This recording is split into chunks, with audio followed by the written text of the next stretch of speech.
Okay, so master, so welcome back ulit sa ating YouTube channel. So today, yung ginagawa natin dito is more na tayo ngayon, masilyahan. Ayan, so naglilihan na ngayon si Foreman.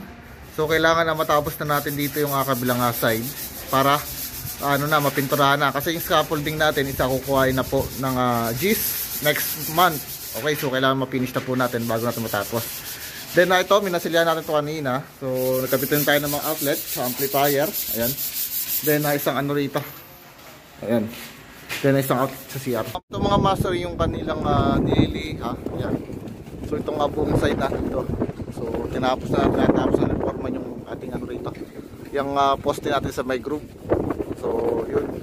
Kanina yung sila reforman hanggang sa dulo. So okay na. Ayan. So lilihain na lang. Okay. Then dito naman sa taas, bali starting na tayo rito ng pagkikisam Ayan. So bali naikasan na rito ng isang skill natin yung ating metal paring. So ano na to, konti na lang, then brace, then sahig na ulit. Okay.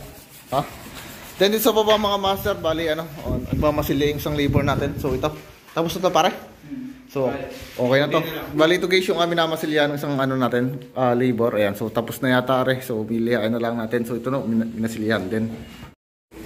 Then yung iba natin kasama rito mga master, bali nagkikisami sila kanina dito sa labas. So tapos na lang kisamin are.